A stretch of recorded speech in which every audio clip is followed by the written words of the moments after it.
मैं प्रकाश कुमार, आपका math faculty. हम लोग बात करेंगे मैथ्स में bank, SSC, railway and MBA तमाम सिलेबस के बारे में। जैसा कि आप देख सकते हैं, हमने आपको सिलेबस पहले ही लिख दिए जिससे आपके समय बचेंगे। और ये है कि सबसे पहला हम लोगों का है स्पीड मैथ्स, सेकंड है कॉमर्शियल मैथमेटिक्स, थर्ड है डीआई और कैलकुलेट्स एंड फोर्थ है हमारा एडवांस मैथ जो इसके बाद रिप्रेजेंट होगा। आप देख सकते हैं कि स्पीड मैथ्स जो है वो तमाम एग्जाम में काम देती है क्योंकि हर एक मैथ की क्वेश्चन में कैलकुलेशन है, बट ये मोस्टली बैंक और एमबीए में बहुत ही मेन रोल प्ले करता है। अगर हम बैंक बोले तो आप समझ जाइएगा एमबीए भी है उसमें इंक्लूड, और अगर हम एसएससी बोले तो समझ जाइएगा रेलवे भी इंक्लूड है।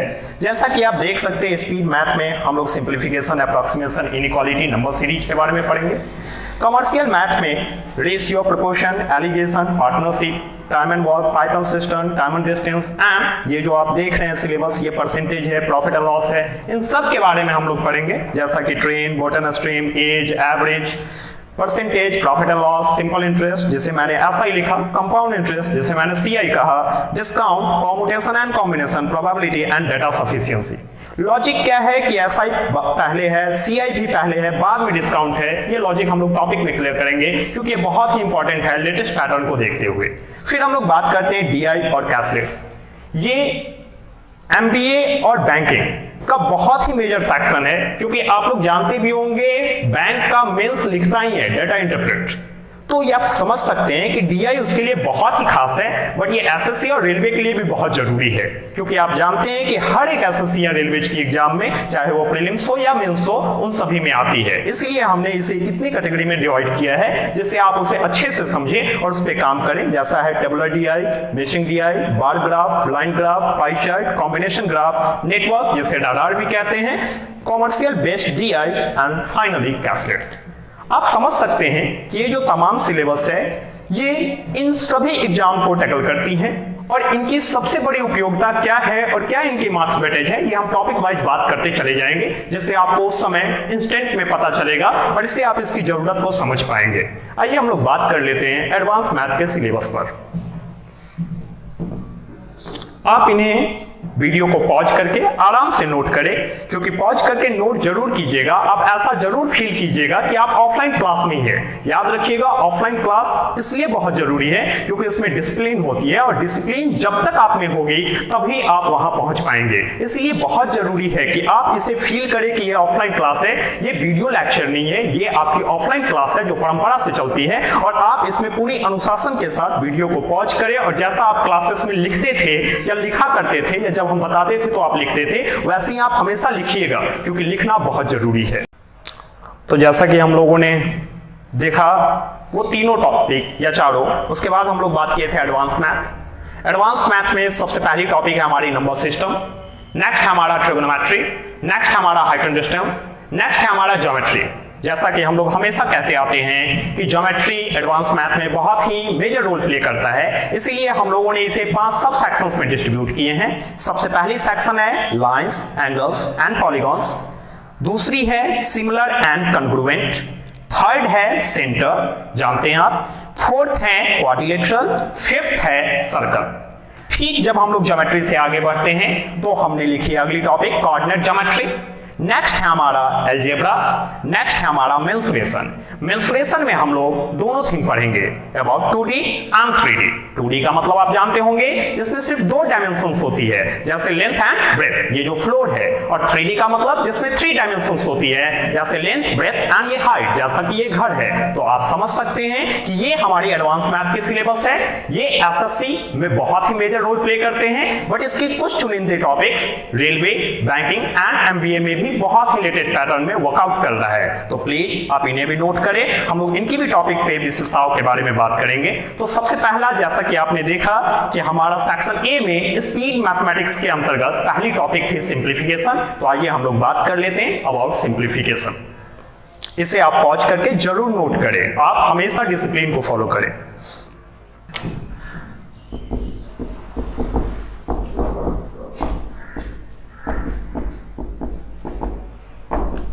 तो सिंप्लीफिकेशन को इनिशिएट करने से पहले देख लेते हैं कि इसके अंतर्गत हम लोग पढ़ेंगे क्या क्या। तो आइए समझते हैं इनकी टॉपिक्स के बारे में। इनमें सबसे पहली टॉपिक हम लोग पढ़ेंगे मल्टीप्लिकेशन। मल्टीप्लिकेशन को इंप्रूव कैसे किया जाए, फास्ट कैसे किया जाए। हम लोग 2 डिजिट 3 डिजिट की मल्टीप्लाई पे बात नहीं करेंगे, हम लोग एक लॉजिकल वर्क पे बात करेंगे कि एग्जाम में लॉजिक्स क्या होती है मल्टीप्लिकेशन के करस्पॉन्डेंस। सेकंड टॉपिक में हम लोग पढ़ेंगे स्क्वायर एंड स्क्वायर रूट।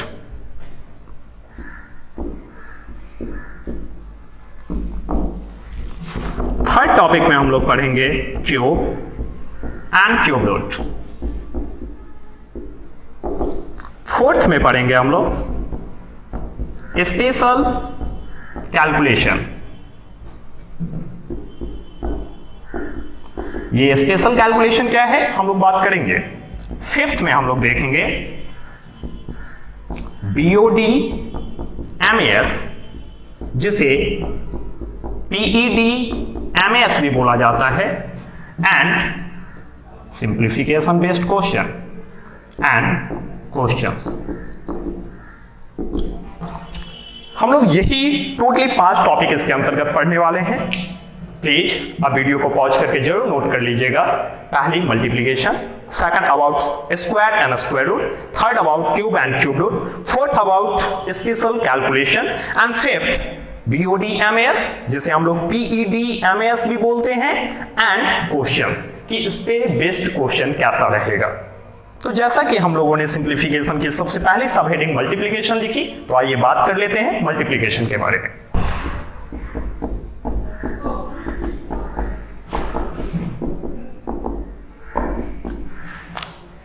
याद रखेंगे मल्टीप्लिकेशन में भी हम लोग पढ़ने वाले हैं 3 टाइप्स। जैसा कि पहले ही हमने आपको बताया कि हम लोग कभी भी 2 डिजिट 3 डिजिट की मल्टीप्लाई नहीं पढ़ेंगे। हम लोग बात करेंगे एक जेन्युइन लॉजिक्स पे, जो लॉजिक एग्जाम को होल्ड करता है या फॉलो करता है। तो आइए इनके 3 टाइप्स को समझते हैं। सबसे पहला हम लोग पढ़ेंगे समेशन कॉन्सेप्ट। सेकंड हम लोग पढ़ेंगे 2 and 5 कॉन्सेप्ट, एंड थर्ड हम लोग पढ़ेंगे बेस कॉन्सेप्ट। हम लोग मल्टीप्लिकेशन में ये 3 टाइप्स पढ़ेंगे, जिसमें याद रखिएगा ये दोनों ही टाइप्स कंडीशनल है। ये कंडीशनल है, कंडीशनल इन द सेंस जिसमें कोई ना कोई कंडीशंस है, जबकि ये कंडीशन नहीं है, ये यूनिवर्सल है। आप याद रखेंगे ये यूनिवर्सल है। तो आप देखेंगे कि सबसे पहला जो हमारा कॉन्सेप्ट है वो है समेशन कॉन्सेप्ट। तो आइए हम लोग जान लेते हैं कि समेशन कॉन्सेप्ट किसे कहते हैं। याद रखेंगे ये दोनों ही कॉन्सेप्ट कंडीशनल है, ये यूनिवर्सल है। तो प्लीज आप इन्हें नोट कर ले, पॉज करके हम लोग बात करेंगे समेशन कॉन्सेप्ट पे।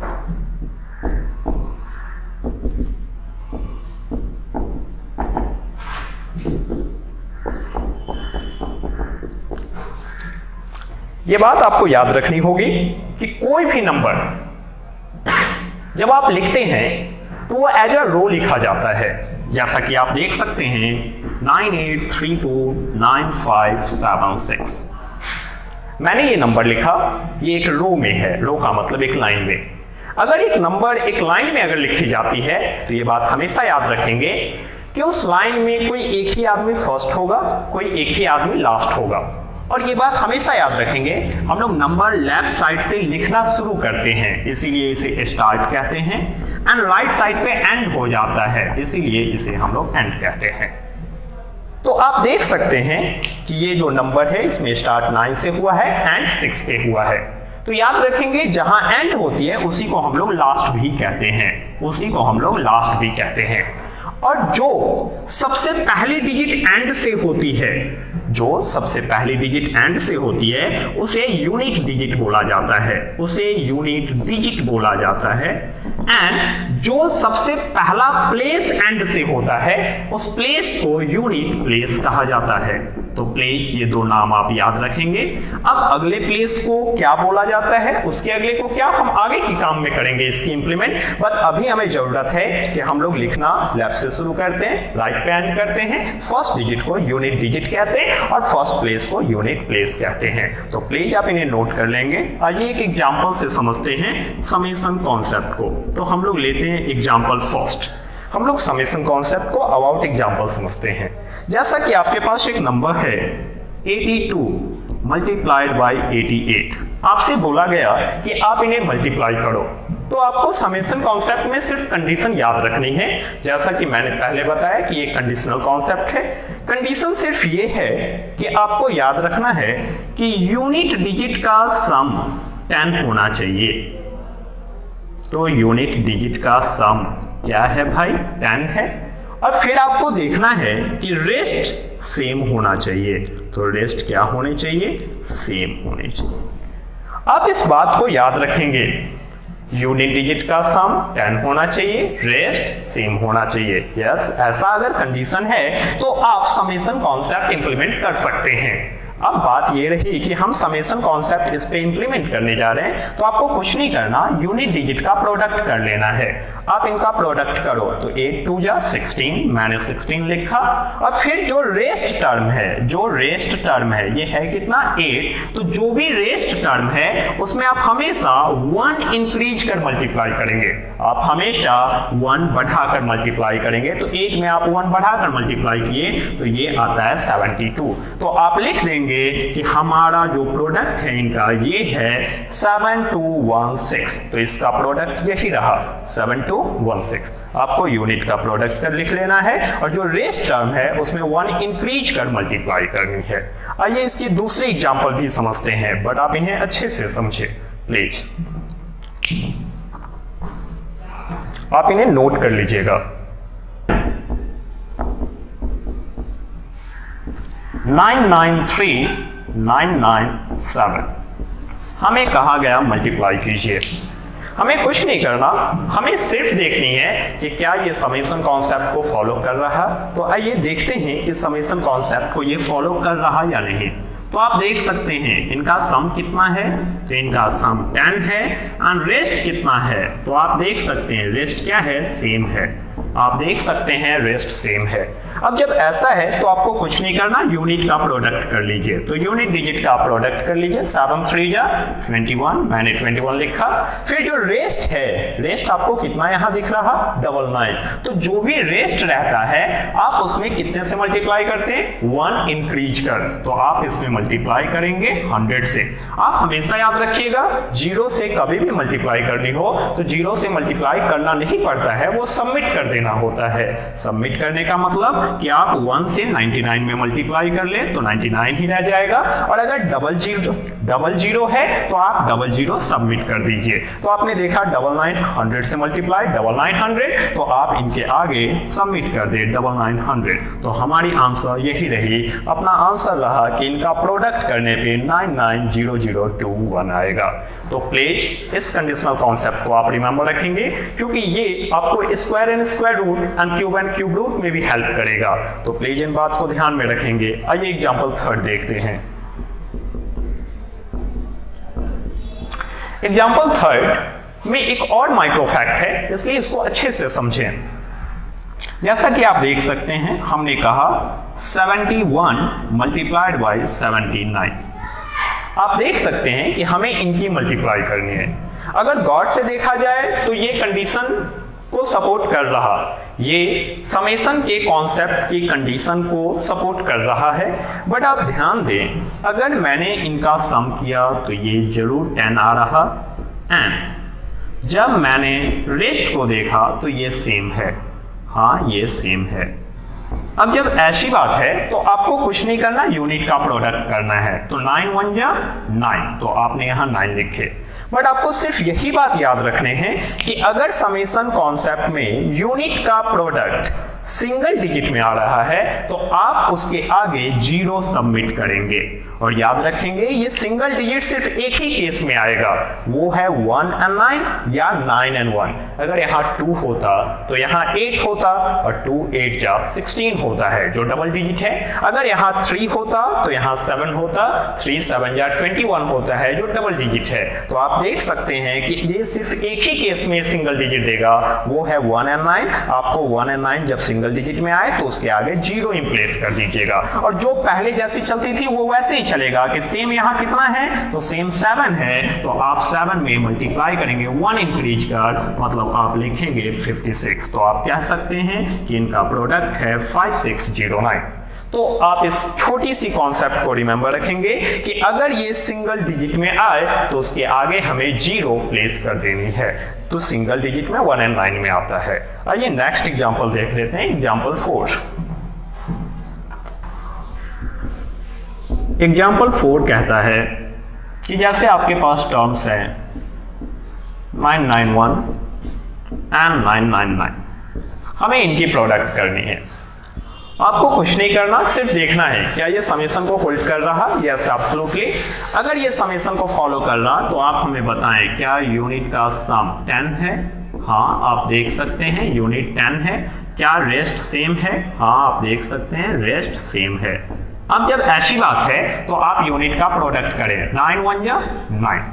आपको याद होगा अब ये भी बात किए थे कि अगर यूनिट का प्रोडक्ट सिंगल डिजिट आए तो उसके आगे 0 जरूर लगाइए, और जो रेस्ट की प्रॉपर्टी है वो सेम फॉलो होगा। आप देख सकते हैं यहाँ कितनी डिजिट है, 999।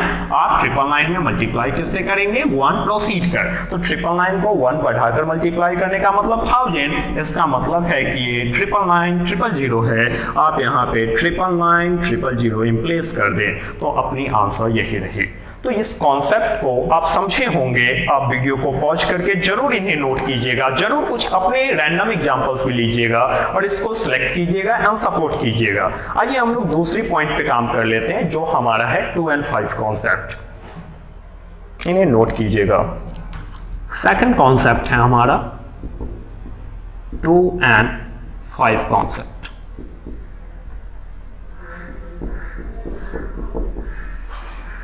देखिए 2 and 5 कॉन्सेप्ट कैलकुलेशन को फास्ट बनाता है। ये बात आप हमेशा याद रखिएगा। मल्टीप्लिकेशन में 0 तभी बन सकती है जब उसमें कहीं ना कहीं उसका प्रोडक्ट 2 and 5 से हो रहा होगा। मतलब 0 बनाने की क्षमता मल्टीप्लिकेशन में सिर्फ और सिर्फ 2 ही फैक्टर में है, वो है एक 2 and अदर 5। तो आप देख सकते हैं कि अगर मुझे चाहिए एक 0 तो मुझे सिंगल 2 और सिंगल 5 से मल्टीप्लाई करना चाहिए। अगर आपके पास 2 टाइम 2 एंड 2 टाइम 5 है तो आप डेफिनेटली कहेंगे कि यहाँ पे 2 and 5 के 2 पेयर मौजूद हैं। अगर 2 पेयर मौजूद है तो आप जरूर कहेंगे कि यहाँ 2 0 मौजूद होंगे। अगर यहाँ पे triple time 2 and triple time 5 मौजूद हो, अगर यहाँ पे triple time 2 and triple time 5 मौजूद हो तो आप कहेंगे कि यहाँ 2 and 5 के 3 पेयर्स मौजूद हैं। और अगर यहाँ 3 पेयर्स मौजूद है तो यहाँ 000 आएगा। बट अगर आप देखें कि अगर आपके पास 4 टाइम 2 हो बट सिंगल टाइम 5 हो तो आप देख सकते हैं कि यहाँ सिर्फ एक ही पेयर मौजूद है। यहाँ 2 and 5 के सिर्फ एक पेयर मौजूद है। अगर एक पेयर मौजूद है तो आप 4 टाइम 0 नहीं लिख सकते हैं। आप सिर्फ इतना याद रखना, जितनी पेयर मौजूद हो उतना परफेक्ट 0 लिखेंगे, और जो पेयर में ना हो आप उनका कैजुअल मल्टीप्लाई करेंगे। कहने का मतलब कि सिर्फ 2 जो है वो 0 नहीं बना देता, सिर्फ 5 जो है वो 0 नहीं बना देता। 2 and 5 का परफेक्ट पेयर उसी 0 इंप्लीमेंट करता है। तो आप देख सकते हैं कि यहाँ ट्रिपल टाइम 2 था, इनका कैजुअल मल्टीप्लाई करें तो ये 8 आएगा। तो आप कह सकते हैं ये 8 है। तो 2 and 5 कॉन्सेप्ट टोटली डिपेंडेंट है 0 पे, और वो कहता है कि जहां भी ऐसी पॉसिबिलिटीज दिखाई दे तो वहां 0 बनने वाला हो, आप इसके लिए 2 and 5 को ढूंढेंगे और उसकी फैक्टर पे काम करेंगे। तो आइए हम लोग बात करते हैं कि इस पे बेस्ड एग्जांपल या मैथमेटिकल मल्टीप्लिकेशन कैसा होगा। आप इन्हें प्लीज नोट कर लीजिएगा। उससे पहले आप इस बात को याद रखेंगे,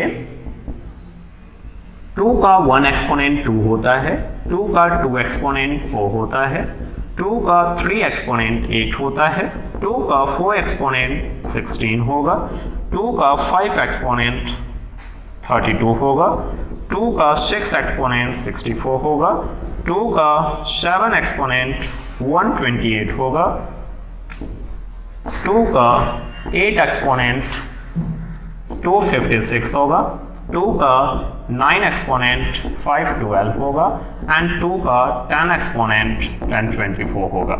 इसे हम लोग 32 का स्क्वायर भी कहते हैं, इसे हम लोग 8 का क्यूब भी कहते हैं, इसे हम लोग 16 का स्क्वायर भी कहते हैं।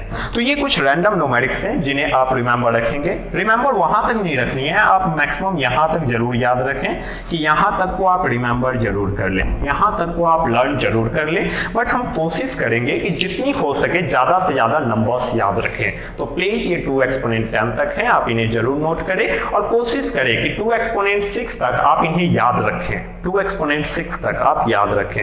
ऐसे ही हम लोग बात कर लेते हैं 5 एक्सपोनेंट 1 5 होता है, 5 एक्सपोनेंट 2 25 होता है, 5 एक्सपोनेंट 3 125 होता है, 5 एक्सपोनेंट 4 625 होता है एंड 5 एक्सपोनेंट 5 एक्सपोनेंट 5 ये 3125 होता है एंड 5 एक्सपोनेंट 6 ये 15625 होता है। तो आप यहां तक जरूर याद रखें, आप यहां तक जरूर रिमेंबर रखें, आप इन्हें जरूर ये रिमेंबर रखें 5 एक्सपोनेंट 4 तक। मेरा कहना ये था कि आप इन न्यूमेरिक्स को अगर याद रखते हैं, आप अगर इन न्यूमेरिक्स को याद रखते हैं तो ये आपको हेल्प करेगा, ये आपको हेल्प करेगा किसी भी न्यूमेरिक्स को फास्ट कैलकुलेट करने में या किसी भी न्यूमेरिक्स से फास्ट डेवलपमेंट करने में। तो प्लीज इन नंबर्स को आप याद रखिएगा। अब हम लोग देखते हैं कि आखिर 2 and 5 में इसका मल्टीप्लिकेटिव यूज क्या है। आप याद रखेंगे ये 125 का स्क्वायर है एंड 25 का क्यूब भी है। जैसे आप सपोज करें आपको एक एग्जांपल दिया गया, एग्जांपल 1 625 मल्टीप्लाई 1 to 8।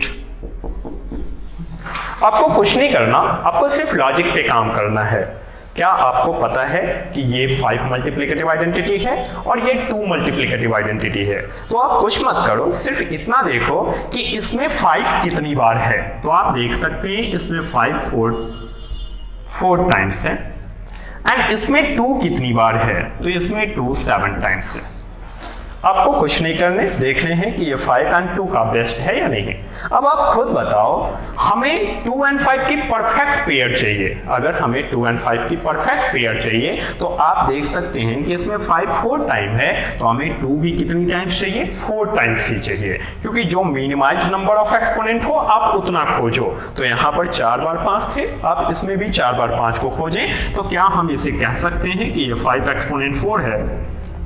यहां 7 टाइम्स 2 है।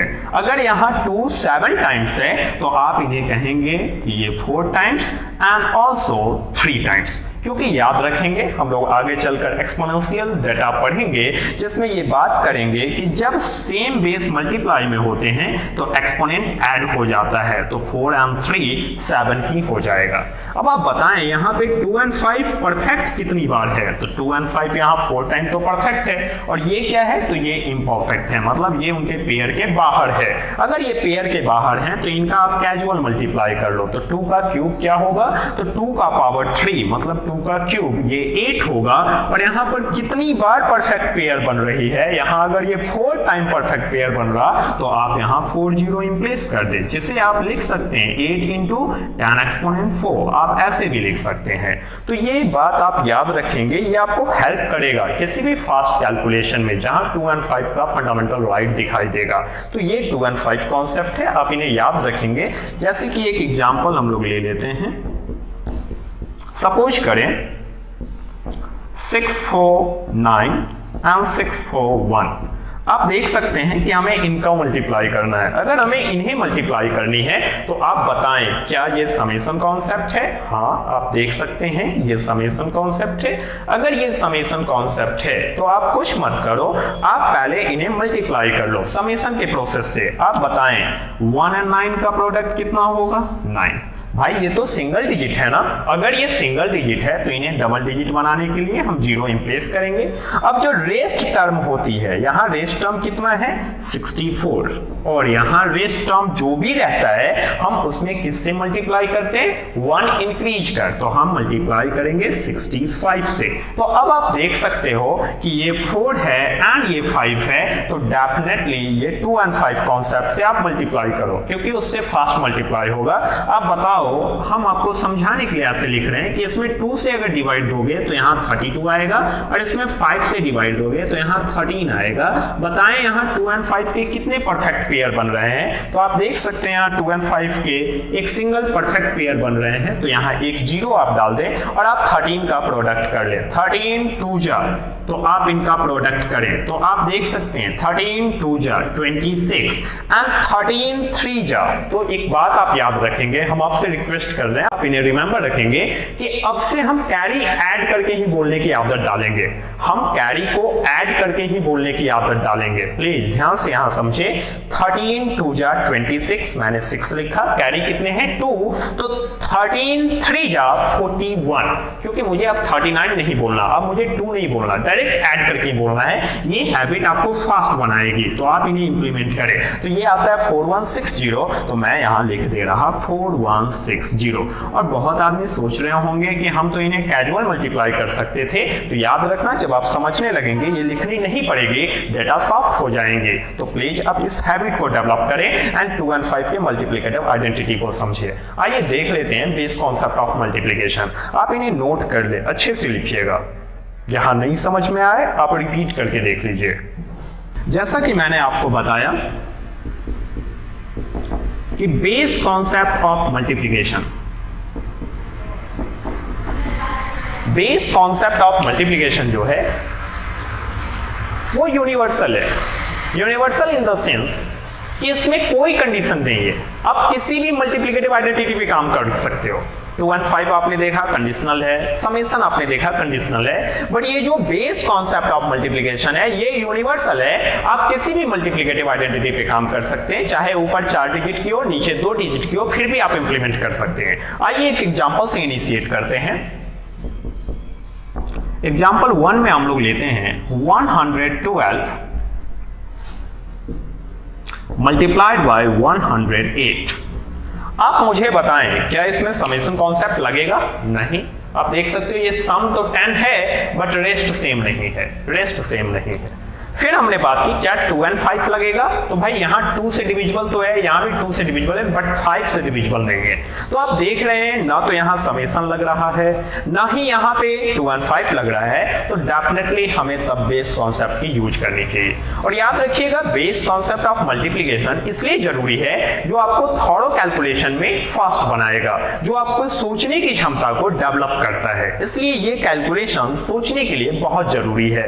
तो आप हमेशा याद रखें बेस की शुरुआत कभी भी करेंगे, मतलब बेस कभी भी आपको एज्यूम करनी हो तो बेस आप हमेशा 50 या 50 के मल्टीपल में एज्यूम करेंगे। बेस कभी भी आपको एज्यूम करनी हो तो आप 50 या 50 के मल्टीपल में एज्यूम करेंगे। कहने का मतलब कि आप 50 कहें, 150 कहें, 200 कहें एंड 250 कहें, आप इसी कैटेगरी में हमेशा बेस को लेंगे, क्योंकि बेस कभी भी आपको लेनी है तो 50 या 50 के मल्टीपल में। तो अब आप देख रहे होंगे कि ये दोनों जो नंबर है ये किस बेस के नियर अबाउट है। आपको सिर्फ ये देखना है कि ये दोनों नंबर किसके नजदीक है। तो आप बताएं ये 50 के नजदीक है या 100 के। तो आप देख सकते हैं ये दोनों 100 के नजदीक हैं, तो आप यहां लिखेंगे कि हमारी बेस जो है वो 100 है। हमारा बेस 100 इसलिए हुआ क्योंकि दोनों ही नंबर 100 के नजदीक था। अब आप हमें यह बताएं कि ये 100 से कितना कम है। तो आप देख सकते हैं ये कम नहीं ज्यादा है, तो ये कितना ज्यादा है 12 ज्यादा है, तो आप यहां +12 लिखें। अगर ये कम होता तो आप यहां माइनस उतना लिखते। फिर आप बताएं कि ये 100 से कितना ज्यादा है, तो ये 8 ज्यादा है, तो आप यहां +8 लिखे। आप प्लस क्यों लिख रहे हैं? क्योंकि ये ज्यादा है। आप माइनस कब लिखते? जब ये बेस से कम होता। अब मैटर ये बनता है कि आप हमेशा हैबिट डालिएगा छोटी न्यूमेरिक पे काम करने की, क्योंकि छोटे नंबर पे आप काम करने की हैबिट डालेंगे, इससे ये होगा कि छोटे नंबर का कैलकुलेशन बहुत ही आसान होता है बड़े नंबर के करस्पॉन्डेंस। तो आप बताएं इन दोनों में छोटा नंबर कौन है? वैसे काम आप किसी के साथ कर सकते हैं, बट आप हैबिट डालिएगा छोटे नंबर के साथ काम करने की। तो आप बताएं इन दोनों में छोटा नंबर कौन है? तो इसमें छोटा 8 है। अगर छोटा 8 है तो आप वर्कआउट रिवर्सली कीजिएगा, क्रिस क्रॉस मेथड के अकॉर्डिंग आप इनका वर्कआउट ऊपर वाले के साथ कीजिएगा।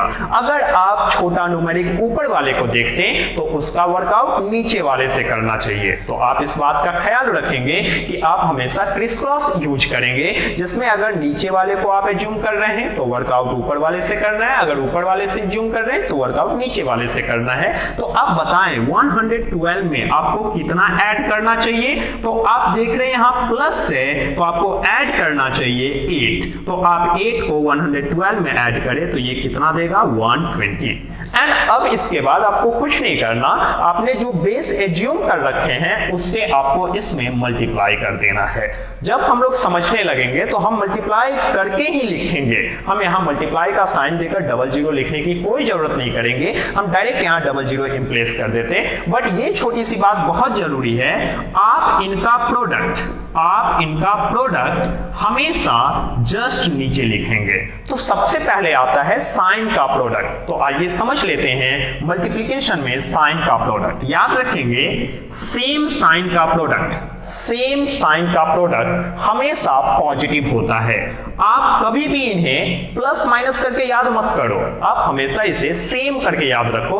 अगर आप भी किसी के साथ हाँ बोलते हैं, अगला भी आपके उस काम को हाँ बोलता है, तो आप लोगों में कभी भी झगड़ा नहीं हो सकता है, आप हमेशा दोस्त रहोगे। कहने का मतलब कि अगर सेम साइन का प्रोडक्ट कर रहे हो तो वो हमेशा पॉजिटिव होगा, चाहे वो साइन माइनस ही क्यों ना हो। आप देख सकते हैं ये भी सेम साइन है और सेम साइन का प्रोडक्ट हमेशा पॉजिटिव होगा, जबकि अपोजिट साइन का प्रोडक्ट निगेटिव होता है। अपोजिट साइन, आप किसी की कोई काम को हाँ बोलोगे, अगला अगर ना बोल रहा है तो आप दोनों में नहीं जमेगा।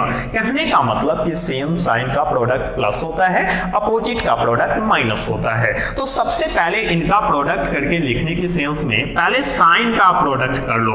आप बताओ मेरे भाई यहाँ कैसी साइन आपको दिख रही है? तो आपको यहाँ सेम साइन दिख रहा है। अगर यहाँ सेम साइन है तो आप प्लस लिखेंगे, अगर यहाँ अपोजिट साइन दिखता तो माइनस लिखते। आपको प्लस माइनस नहीं याद रखना, आपको सेम और अपोजिट याद रखने हैं। अब आप नंबर का प्रोडक्ट कर ले, आप 12 और 8 का प्रोडक्ट कर सकते हैं। 12 8 जा 96 होता है, मैंने लिख दिया। अब हम लोग ये बात याद रखेंगे कि BODMAS कहती है कि पहले आप मल्टीप्लाई कर लो देन प्लस या माइनस करो। तो आप देख सकते हैं कि यहाँ 00 से मल्टीप्लाई करनी है, तो ये बात हमेशा याद रखेंगे, 0 से मल्टीप्लाई करनी नहीं पड़ती है, वो सबमिट हो जाता है। तो आप डायरेक्टली 120 में ये 2 जीरो सबमिट कर देंगे और फिर प्लस 96 है तो प्लस 96, और जब हमें 96 ऐड करने होंगे तो ये डायरेक्टली ऐड हो जाएगा, क्योंकि 0 में कोई भी थिंग ऐड होता है तो वो वही रह जाता है। तो आप लिख देंगे 12096। तो यही हमारा आंसर रहा। तो प्लीज इस बात को याद रखेंगे कि ये जो मल्टीप्लिकेटिव ऑपरेटर्स हैं इनका यूज हमेशा बेस में करेंगे और बेस में इस साइन का प्रोडक्ट रिमेंबर रखेंगे। ये आपको फास्ट प्रोवाइड करेगा, आप इन्हें नोट कर ले प्लीज।